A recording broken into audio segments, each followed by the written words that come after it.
Saudamos a todos os amados irmãos e amigos com a gloriosa paz do Senhor Jesus e mais uma vez nos colocamos diante de Deus, refletindo em Sua palavra, meditando na mesma, sabendo que grandes coisas Deus fará na vida daquele que crê, quando ele busca conhecer mais de Deus, quando ele busca aprender mais de Deus, quando ele se coloca na dependência de Deus.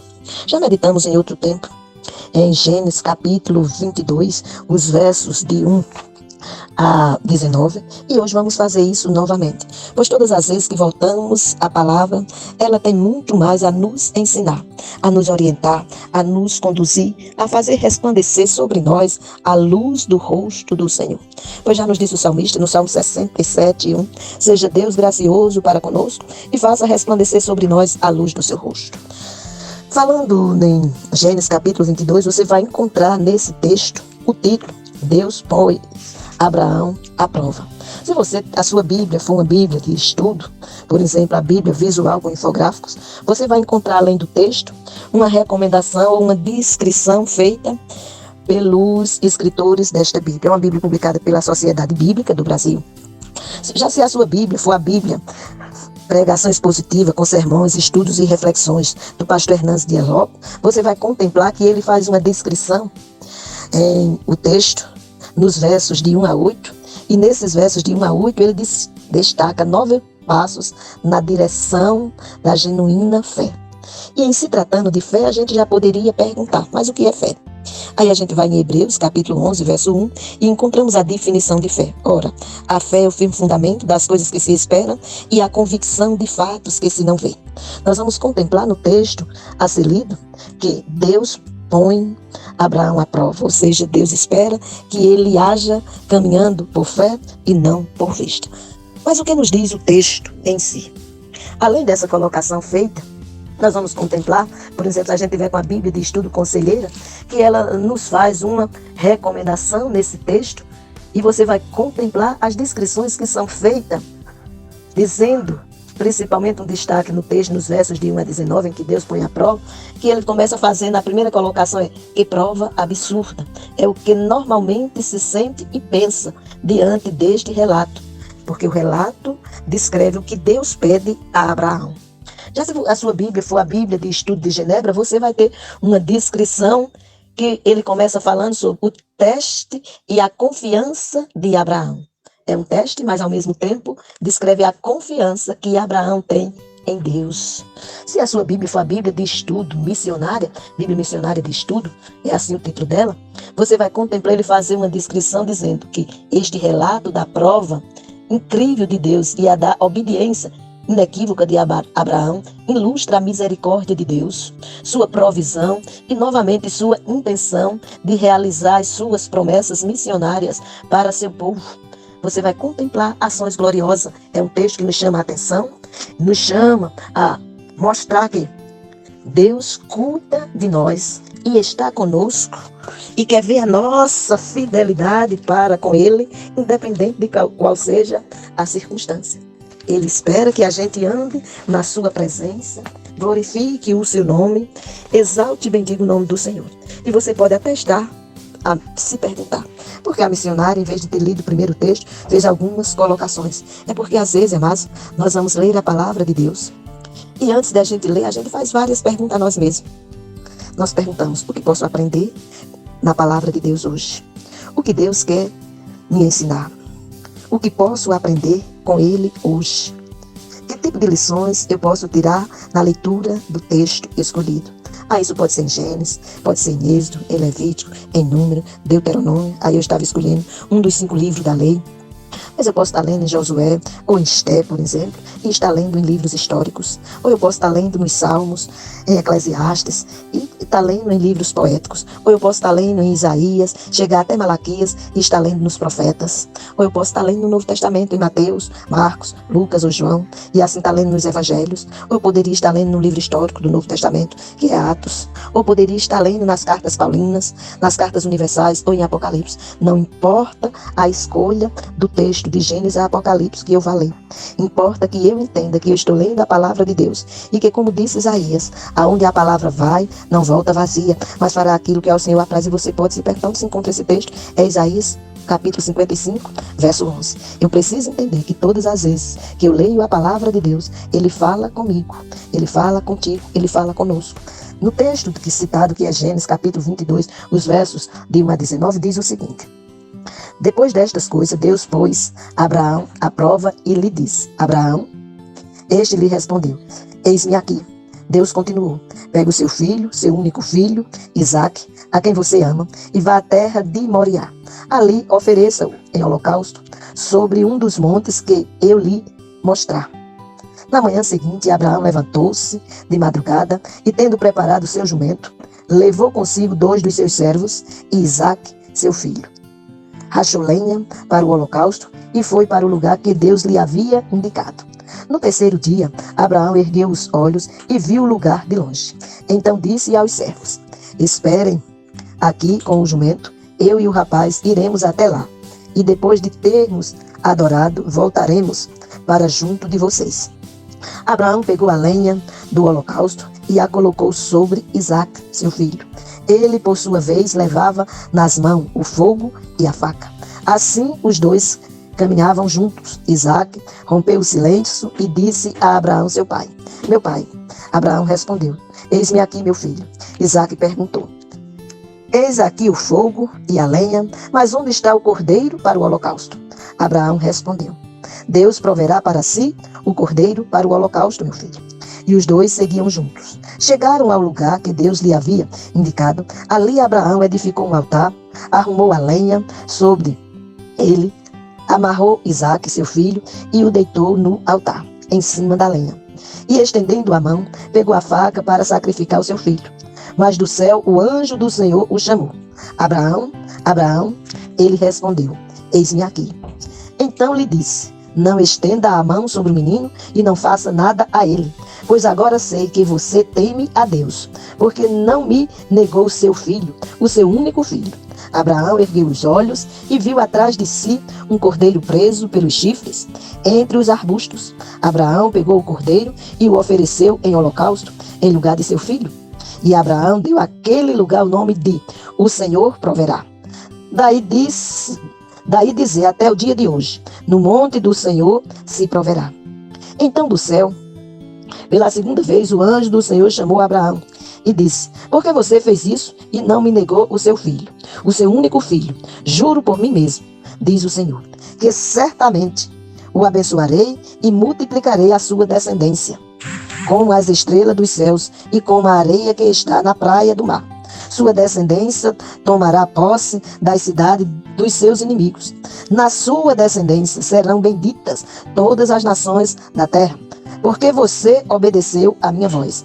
Então Abraão voltou para onde estavam os seus servos e juntos foram para Beceba, onde ficou residente. A palavra foi lida. E veja que prova Deus pediu a Abraão: que sacrificasse o seu próprio filho, que Deus o chama de único filho, ou seja, que chama de o filho da promessa. Se você olhar no texto lido e observe, sua Bíblia for a Bíblia visual com infográfico, você vai encontrar nesse teste que Deus faz a Abraão as seguintes descrições. Depois de Abraão esperar muitos anos por um herdeiro, o que é muitos anos? Que Deus chama Abraão, como se encontra em Gênesis no capítulo 12, para que ele saia da sua terra e da sua parentela, e que Deus vai fazer dele pai de uma grande nação. Ele tinha 75 anos neste momento. Você vai caminhando na leitura da palavra e você chega no capítulo 17, e no capítulo 17 você vai contemplar Deus fazendo uma aliança com Abraão, que até então era chamado de Abrão e não Abraão. E Deus traz à memória dele o que tinha prometido lá em Gênesis 12, que ia fazer ele pai de uma grande nação. E agora ele já está com 99 anos. E o anjo do Senhor diz a ele que no ano seguinte ele estaria com o cumprimento da promessa deste filho. Já tinha lhe nascido um filho, mas não com Sara, e sim com Agar. E agora Deus vem concretizar a promessa do nascimento deste filho, o filho da aliança. E é este filho da aliança que no capítulo 22, que foi lido de 1 a 19, que Deus pede a Abraão, que ele agora já se chama Abraão, para oferecer este filho em sacrifício. Deus diz que vai mostrar o lugar onde ele vai fazer isso. Ele escuta a voz do Senhor, ele pega Isaque e 2 servos, como nós vimos no texto lido, e vai para o lugar onde Deus disse que ia lhe mostrar. Nesse texto, nós vamos contemplar na Bíblia Visual dizendo as seguintes colocações para nós. Depois de Abraão esperar muitos anos, ou seja, 24 anos, porque ele estava com 99 anos, por um herdeiro, Deus testa a fé que ele tinha e pede que abra mão daquilo que é mais precioso para ele, ou seja, o seu filho. Que filho? Isaque. Deus diz para Abraão levar Isaque para a terra de Moriá e sacrificá-lo. Abraão e Isaque viajam 3 dias.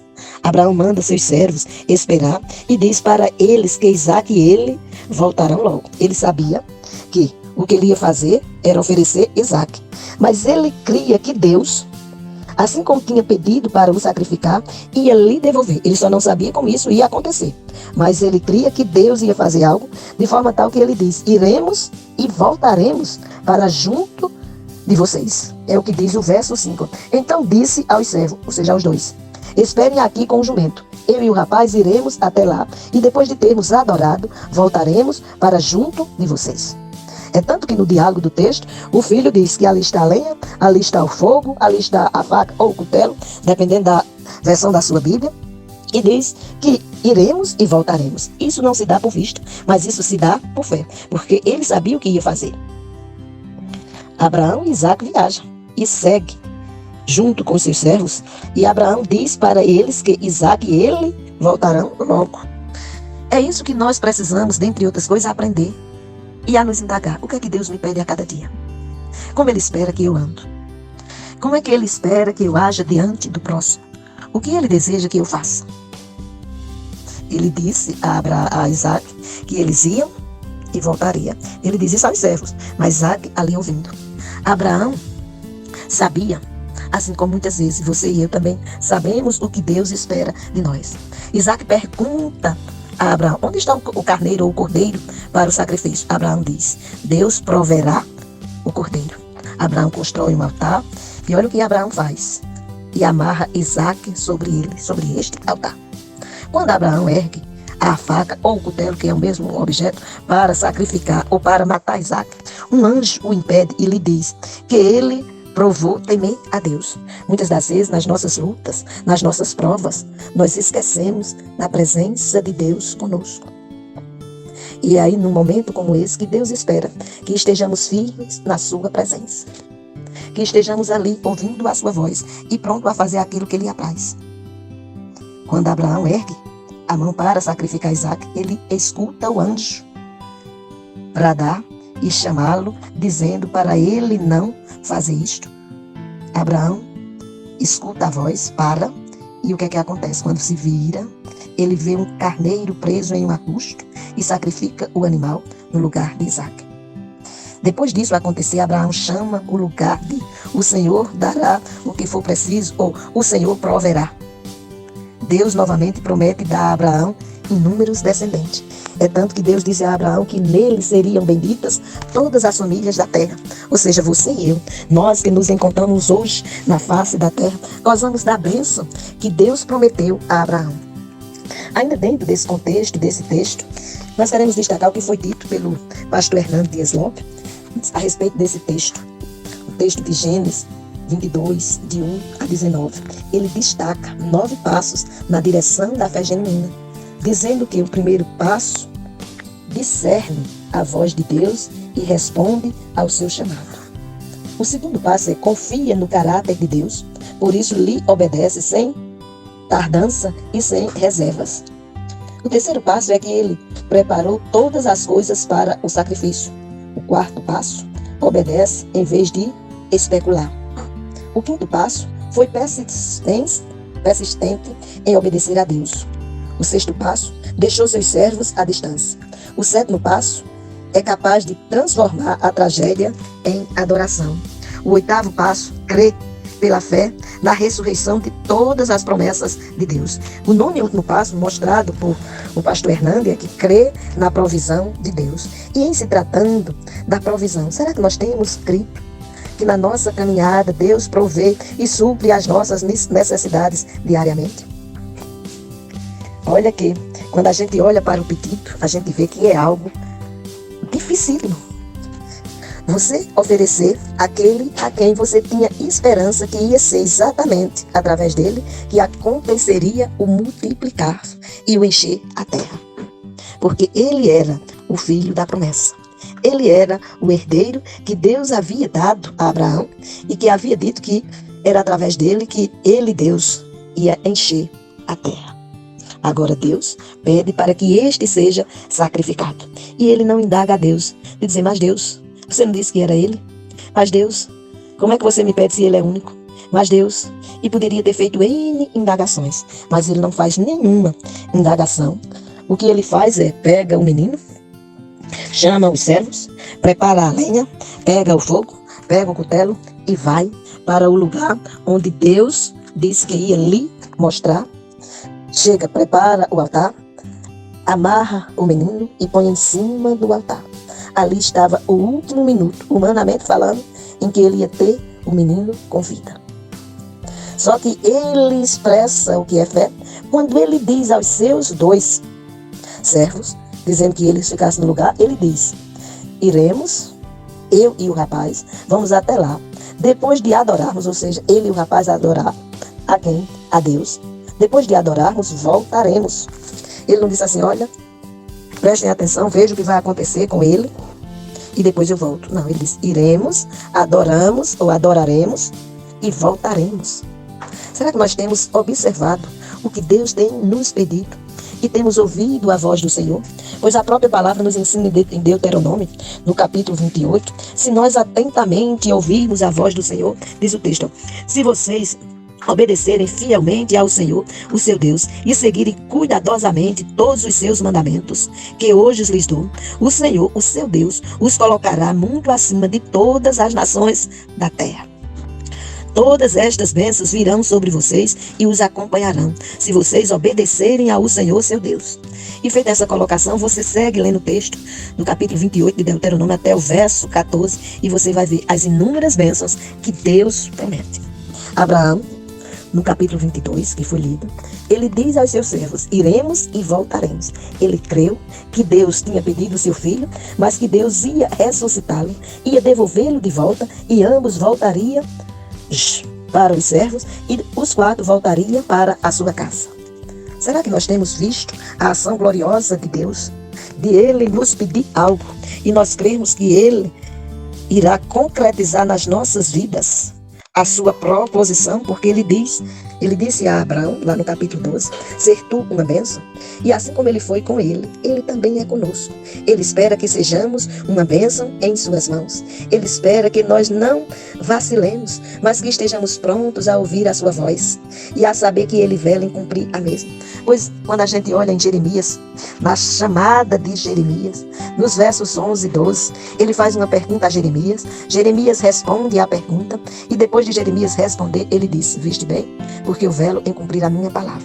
E o que foi que Jeremias viu? Ele fez a pergunta, que vês tu, Jeremias? E ele respondeu, vejo uma vara de amendoeira. Depois dessa resposta, ele diz a Jeremias, viste bem, porque eu velo em cumprir a minha palavra. Assim como ele disse isso a Jeremias, já bem antes ele tinha dito a Abraão que em Abraão seriam benditas todas as famílias da terra. Independente da prova que Deus nos peça ou que Deus nos coloque para que seja realizada, não esqueçamos que ele disse, eis que estou convosco todos os dias até a consumação dos séculos. Está lá em Mateus 28, verso 20, na parte B. E ele está com todo aquele que nele crê e que nele espera. Pois já nos disse o salmista no Salmo 40, no verso 1, esperei com paciência no Senhor, ele se inclinou para mim e ouviu o meu clamor. Você tem clamado a Deus? Você tem esperado nele? Pois os que esperam no Senhor jamais serão confundidos. Foi isso que Abraão demonstrou. Ele confiou no Senhor, levou o filho para o sacrifício e ele esperava que Deus o devolvesse e que ambos voltariam para seus servos e que os 4 voltariam para a sua casa.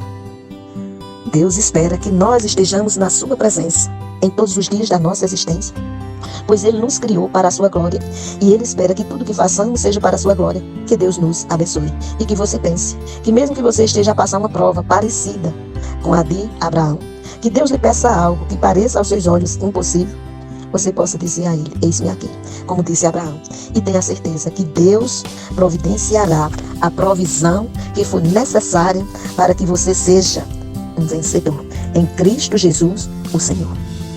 Amém.